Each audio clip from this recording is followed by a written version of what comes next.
Damon Martin, MMA fighting here with one of the all-time greats, the UFC Hall of Famer, the former light heavyweight champion, and the man who will make his return to action at Eagle FC 44 in just a couple weeks' time. Welcome in, Sugar, Rashad Evans. Rashad, how are you?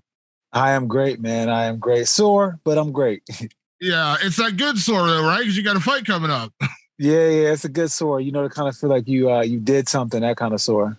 Yeah, absolutely. So, Rashad, we spoke last year. You were already talking about coming out of retirement. You were already talking about booking a fight. At that point, you were looking at maybe doing a boxing match. And you told me that, MMA is possible. You just weren't sure you wanted to put your body through that again. Boxing would be a different kind of thing. And here you are back in MMA. So, what happened? What changed? What led to this fight?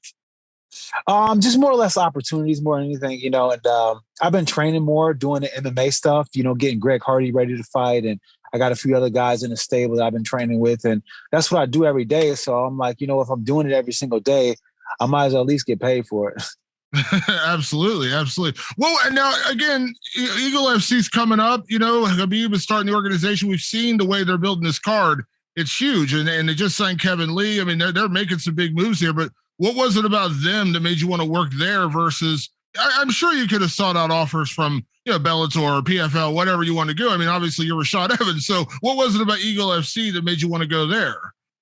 I really want, like what Habib was doing. I really like what they did with the space and where they wanted to take it and stuff like that. The vision that they have at Eagle, and to fight for somebody who's a former fighter and still have that mindset, still have his pulse on what a fighter needs was something that appealed to me as well.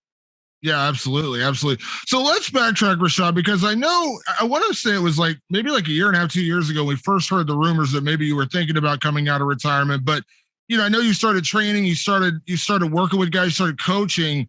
Did you have it in your mind? Were you always resolved to say, hey, I am going to fight again? Or was it always about the right timing, the right opportunity?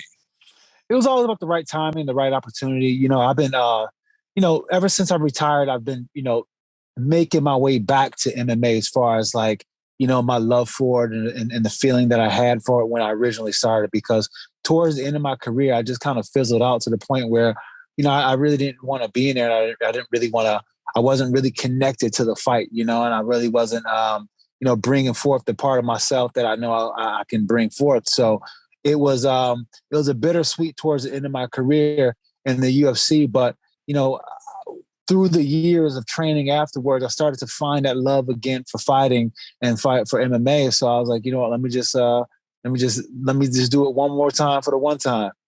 Yeah.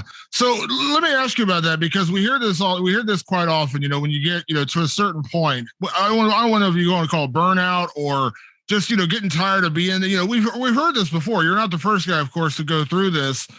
When you retired, was that pretty much what led to the retirement more than you really truly feeling like you were done, if that makes sense?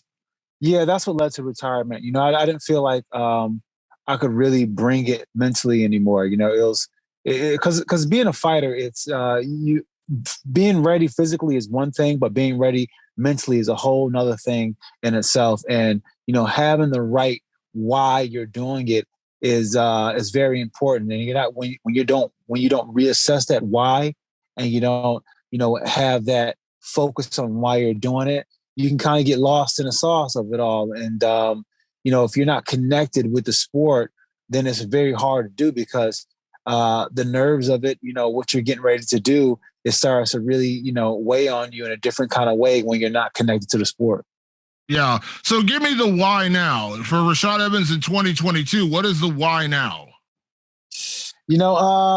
For me, it's been for because it's like I try not to bring the world into into the way I see things in life for the most part, when it comes to doing things like this. But the way things are, just, with everything that happened with COVID and things that are still going on with COVID, as far as all the different restrictions and all the things that we're being subjected to, it almost feels as if we're running out of time to do the things that we truly want to do, because every single day we inch closer and closer to, having more restrictions put on us. And A lot of people don't like to talk about it. A lot of people don't like to think about it. But the reality of the situation is when you look at other countries, they're on lockdown and, some of them are facing some crazy drastic measures.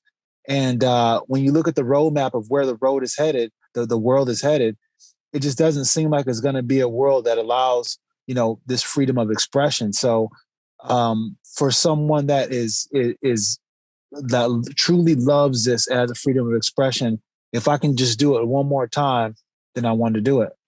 Yeah. So you said that a couple of times, one more time. I was going to ask you this question, so it's a perfect segue.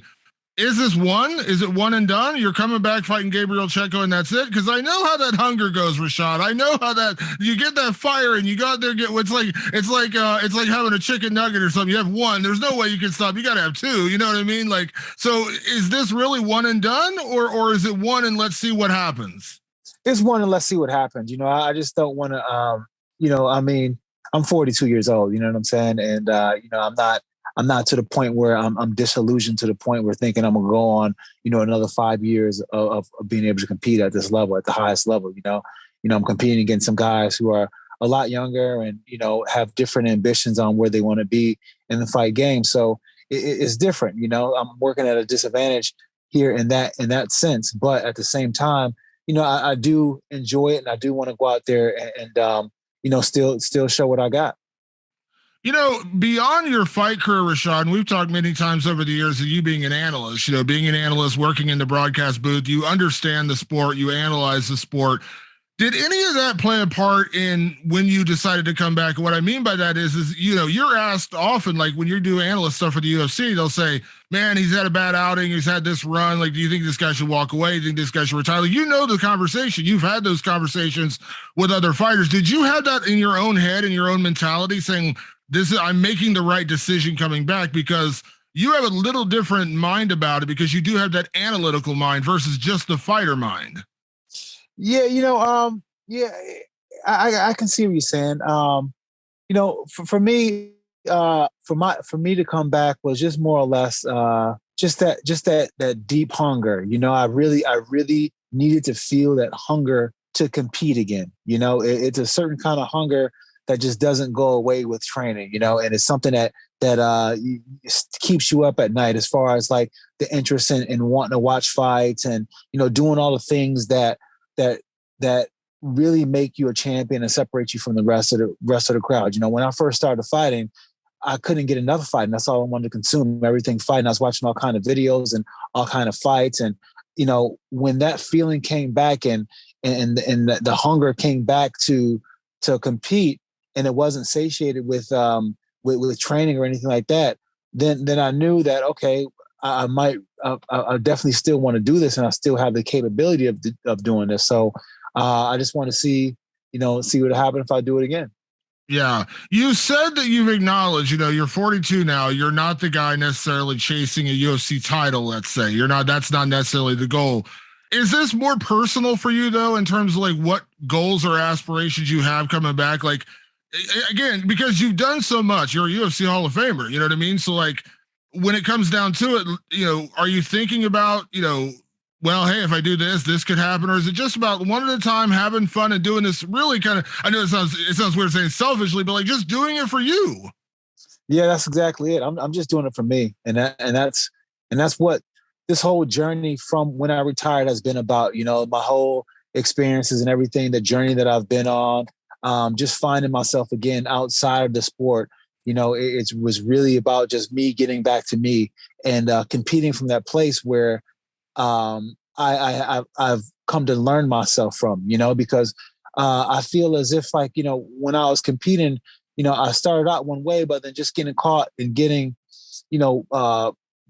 being part of the flow of things and just kind of, getting caught in the whole fame of it all and all those different kind of things. You kind of lose a part of yourself that's there when you first started, that the one that enjoys every single part of it and really just yearns to do it on a different level. I lost connection with that part. And now I'm feeling like I'm to the point where I'm there again, where I really, really love it again.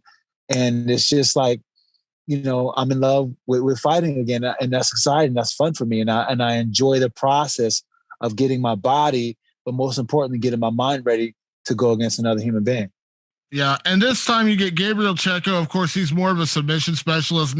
He doesn't have the name you have, Rashad. So of course, coming into it, a lot of people are going to be, all eyes on you. And I think pretty much anybody you would have fought, it would have been the same kind of thing. But what do you know about him? And is there always an inherent danger with a guy like this? Because we got to be honest, he's got nothing to lose. Like he's fighting the guy who is a former champion, a legend, all those kind of things. And not a lot of people know his name that well. I mean, he's fought some good competition, but he's not a star, let's say.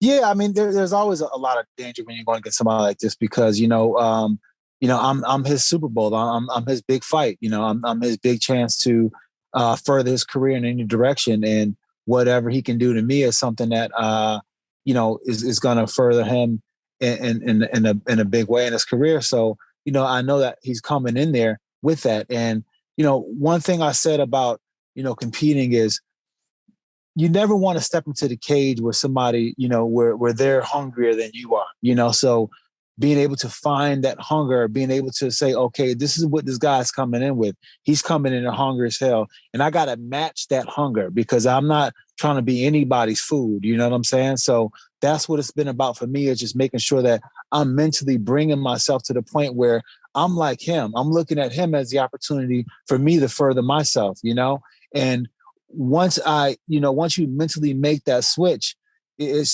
just the best man wins that night. But at the end of the day, I can't go in there being worried about, what if he does this? What if he does that? It's a fight, and anything can happen in a fight. And, it's a battle of the will. And that's what it all comes down to, is whose will is going to be imposed that night. Is it going to be my will, or am I going to have his will get imposed on me? And I refuse to have it the other way around. So for me, I just been trying to harness my will and just trying to harness my mindset to be ready to go against somebody who's looking at me as if they're trying to make a name off me. Yeah. Now I know that this is probably going to be a question better served on, let's say, January 29th as opposed to today. But when we spoke last time, you mentioned the interest you had in pursuing a boxing fight against a Logan Paul, or maybe now even a Jake Paul potentially out there. Again, assuming everything goes well, in Eagle FC, is boxing still a possibility for you? Yeah, boxing's still a possibility. That's something I always want to do. That'd be something on my bucket list, something fun to do. But I mean, Damon, it's like I'm just taking it one at a time at this point, and I'll see how I feel January 29th. But as it stands right now, I'm willing to test myself to the limits. I mean, I feel like at this point in my life, why not? Yeah, absolutely. Now, I know outside of your own fighting career, as you've been training, you've also been coaching a lot. Last time we spoke, you talked about the work you've been doing with Greg Hardy and your team down in Florida. Now, the timing of this is really weird because Greg's fight is on the 22nd in January out in California, and then you've got your fight on the 28th out in Miami. So, are you gonna corner him in his fight, or how's that working? Because I know you guys have created a pretty close bond as coach and fighter. Yeah, I'm gonna be there for him. I wasn't able to be there for him his last fight.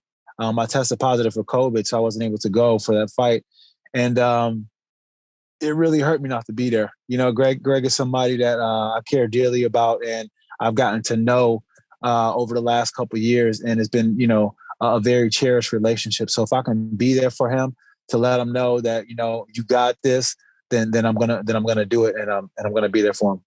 So you're gonna go to the fight in California, then fly back to Miami. And thankfully your fight's a light heavyweight, so you're not cutting as much weight going down to middleweight. So hopefully it won't be that brutal for you, right? No, I won't be brutal off. I'm pretty close right now, so I'll be good. Yeah, I know you really embrace coaching, and again, when you coach, that kind of brings back a different kind of fire for you as well. And I know we spoke about that last time. When it's all said and done, Rashad, and when you do decide to be done with fighting, whenever that is, let's say a year from now, 2 years from now, whenever that is, do you feel like you're going to make an even bigger mark in coaching, considering all the knowledge you can pour into these guys? And I know you've already started to kind of create that bond and that relationship with the fighters that work with you already.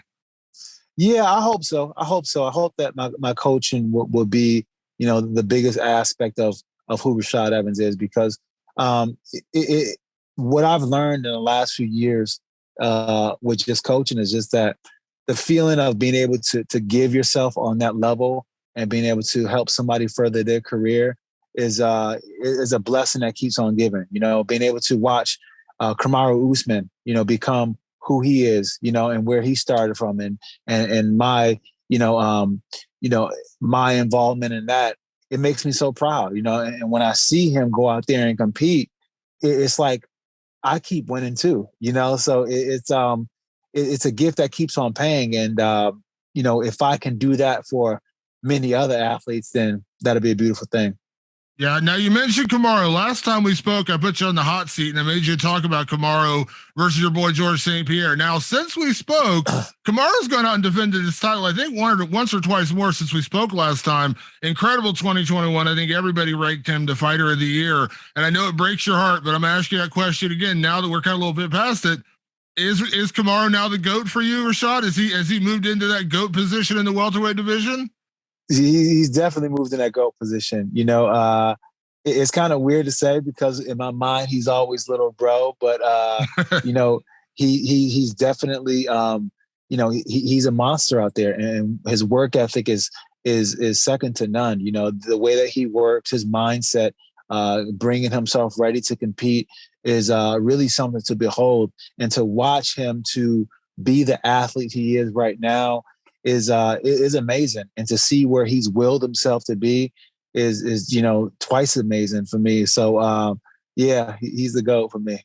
Yeah, I know it hurts because I know George is your boy, and I know you always love George. And what Yeah. George has done is, listen, take nothing away. What George did in his career is unbelievable. But I'm with you, and it's not a knock on George. I think it's actually a compliment to George to say, man, it took somebody like Kamaru Usman to make me think somebody could surpass George St. Pierre. I mean, I think it's a compliment in a way.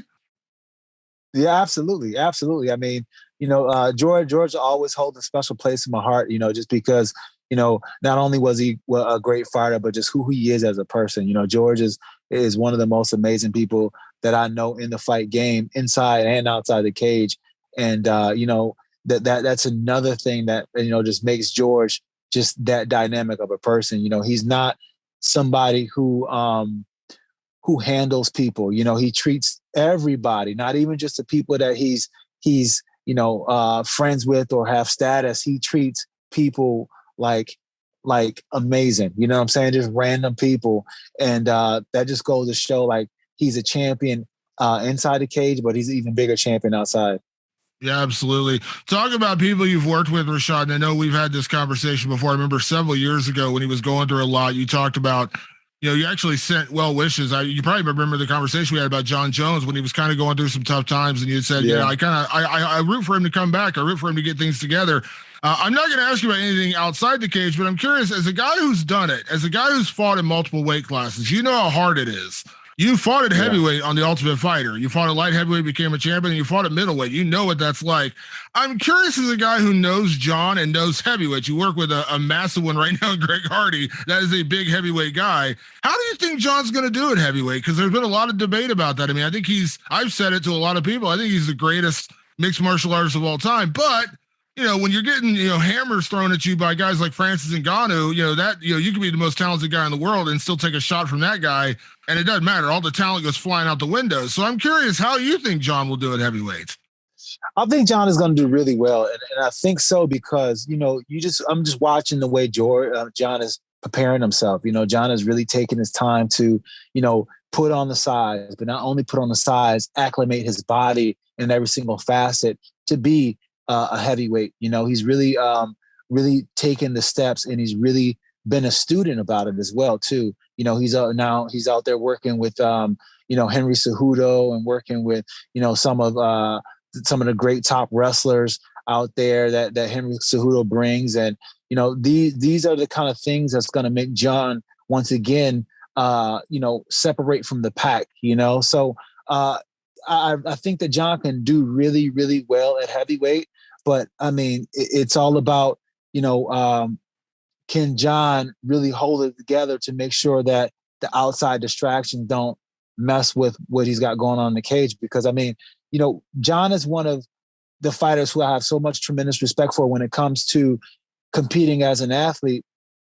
because of the fact that, he's a great fighter, but not only that, he goes in there when he's, dealing with a lot in his personal life. And it takes a lot to not allow what's going on in your personal life to affect how you fight inside the octagon. And he does a really good job of managing that. So I think that Jon can do a really good job if he just keeps himself, locked in to what he's doing and focus on fighting, and not, get himself caught up in any kind of situations where, it can really distract him from making his heavyweight debut and really being what he can be in the heavyweight division.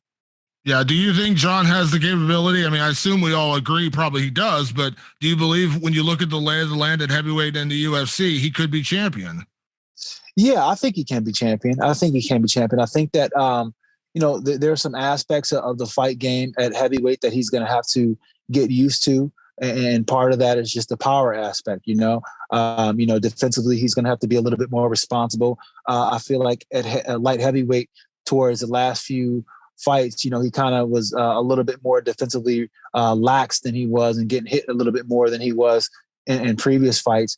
And, those kind of shots being taken from, somebody like Francis Ngannou could be a problem for Jon. But, Jon, like I call him, is Teflon Jon. You know what I'm saying? Jon finds a way to get through anything, man.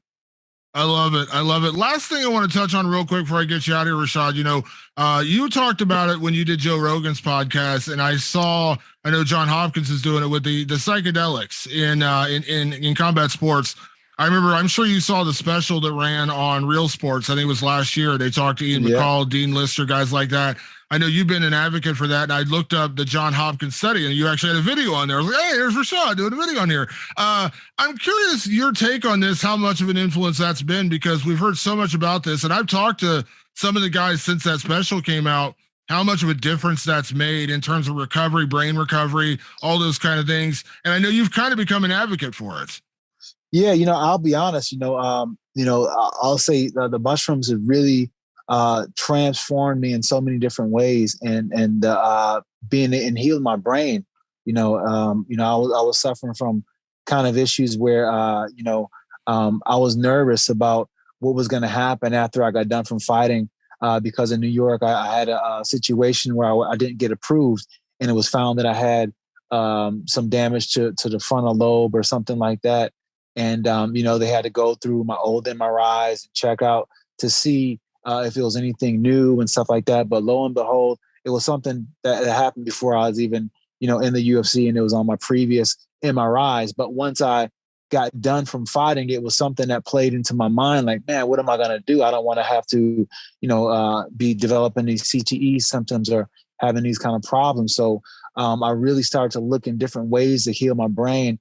And when I started to look into mushrooms and I seen the neurogenesis and the neuroplasticity that happens when you do the mushrooms, I really got interested, and I started to learn more about, the great things that mushrooms been able to do. I know a guy who was paralyzed in a skiing accident, and, he couldn't walk.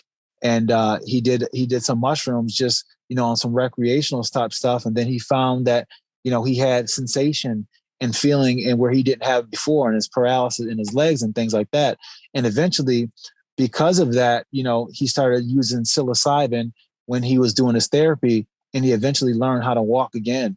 And what happened was, the doctors told him that, the mushrooms found a way to rewire the circuitry so that he was able to learn to walk, So it was, that's the kind of the amazing things that the mushrooms can do. What it does for the neural circuits in the body is just absolutely amazing. And I feel like we're in a time right now where, our nervous system, there really isn't much talked about, how do you treat the nervous system, what neural health is and things like that. And I think when it comes to being on the forefront and when it comes to finding ways to treat neural health, I think there's nothing that's better than mushrooms, and not only psilocybin, but functional mushrooms as well. I'm talking about lion's mane. I'm talking about turkey tail, reishi, and all those different kind of, adaptogenic mushrooms. Those are the kind of mushrooms that I feel can really help people out in so many different ways. A matter of fact, even speaking about mushrooms, me, Jake Plummer, Jake the Snake quarterback Plummer, and my friend Del Jolly. We started a company called Umbo, which sells functional mushrooms. Oh, that's amazing. That's amazing. And I know, I talked earlier about, also got to say Jake Plummer, of course, I'm an Ohio State guy. I always remember the Rose Bowl with Jake Plummer and the Rose Bowl with Ohio State. Got to take scoreboard on Jake. I'm sorry. Ohio State won that game. But no, we talk about, you coming back, and I kind of, when I said selfish, I just mean like, this is for you coming back, but you're a dad. I know you're a father. You're a devoted father. Yeah. When you're coming back to fighting, you think about all those things. How much would you say, finding and discovering, the mushrooms and doing the psychedelics, did that give you confidence in coming back to fighting? Like, I imagine that's got to play a part, right? Like, in terms of you thinking about the whole picture, because as a dad, I know you would never want to do anything that would jeopardize your ability to be a dad. You know what I mean? Yeah. The mushroom played a huge part in it. Honestly, it was kind of the way that I healed myself on so many different levels in order for me to come to a place where I feel like I can compete again.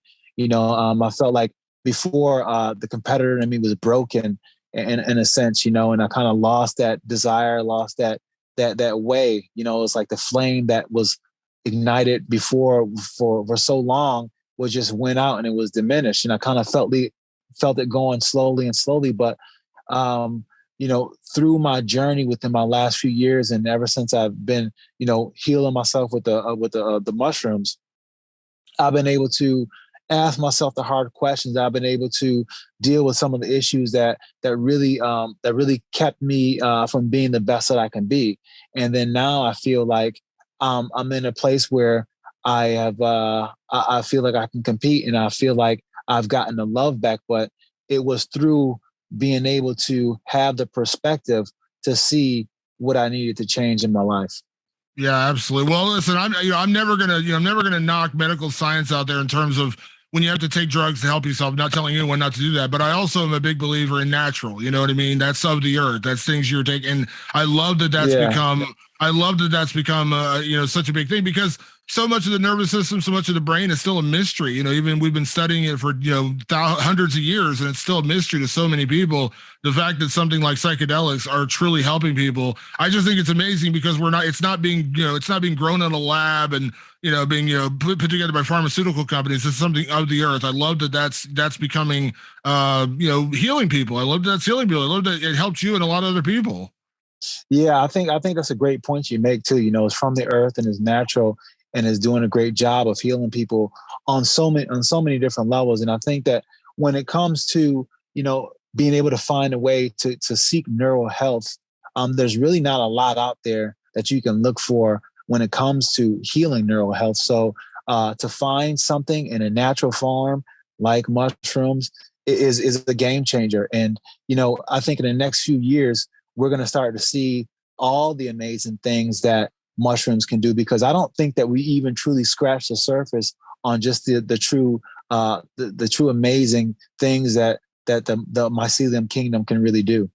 Yeah, well, congratulations on the new business. Look forward to hearing more about that. And Rashad, thank you as always for taking the time. I appreciate it. Have a great rest of your training camp. Safe travels out to California, then back out to Miami, man. And thank you. Best of luck in the fight, man. And hopefully we can catch up afterwards. Yes, absolutely, man. You be blessed, and I appreciate you as well.